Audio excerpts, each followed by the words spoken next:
Henrik, extraordinary times we're living in as well, not only with COVID, but of course this energy transition story, which has been part of your career for a long time, but it appears now that a lot of people are just waking up to it as well.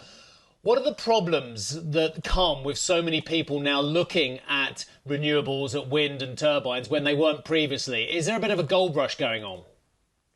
I don't think we should talk about a gold rush. Gold rush sounds to me very much like an extraordinary thing that comes and goes.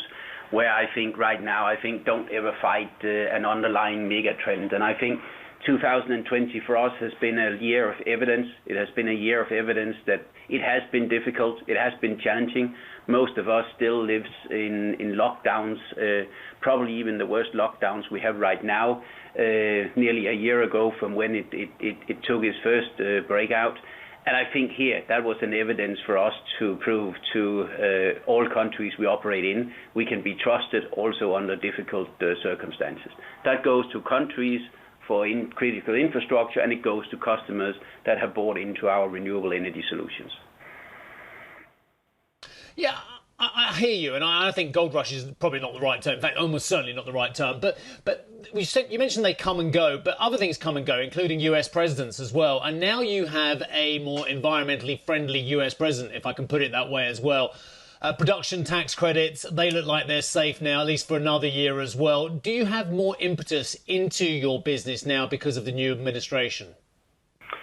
I think that probably in the US, like in many other countries that we have seen in the last 12 months, I think all countries fully appreciate that when we come out of this pandemic crisis, it has also set a new challenge to us in terms of dealing with how do we deal with also the climate, and therefore how do we make that bridge, which also includes some challenges to the financial ability. And I think all countries there are leaning into, let's now make the change. That is a transition that will take us decades. But I think now we got a US back in the Paris Agreement. We got a US that are making a sort of clear route for both onshore and offshore wind in the US for the coming years. So I actually think that was probably what we looked for. And I think it's in line with what many other countries like Japan, like Korea, like the EU have done earlier in 2020. Henrik, as we talk about that exciting journey ahead, a lot of new investors on board as they chase ESG themes for their portfolio.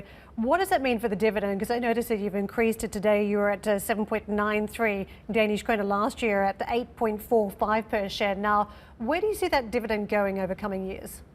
No, but we have had for a number of years, actually basically since we made a big turnaround of Vestas back in the days of 13, we have had a capital structure, and we have a declared policy that sets out that we will normally pay out 30% of dividend of the profit, and that we pay out 30% this year, and that's how we do things. Very predictable, and if we then need to do further adjustments to a capital structure, people have seen we bought our offshore activities into Vestas back in of 20 for 2.5% shares we issued to our partner MHI. And then if we do that, we have also made share buybacks, but typically in the second half of the year. So that's how we operate with the capital structure. Henrik, can I also ask you about visibility around orders at this stage, clearly up in the fourth quarter versus same time a year ago, as we talk about all this fiscal spending and momentum towards using green energy. Do you think the order number will be significantly different this time by next year?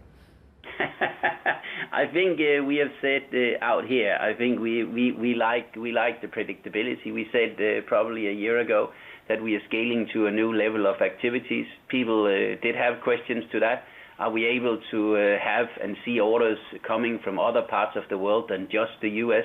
And I think this is 2020 is a testament and evidence of that. Most of the world are currently doing it. I have to say I'm still building capacity, and I'm still scaling for that matter. That causes some challenges, as you would expect. We are a company that has grown 46% since 2018.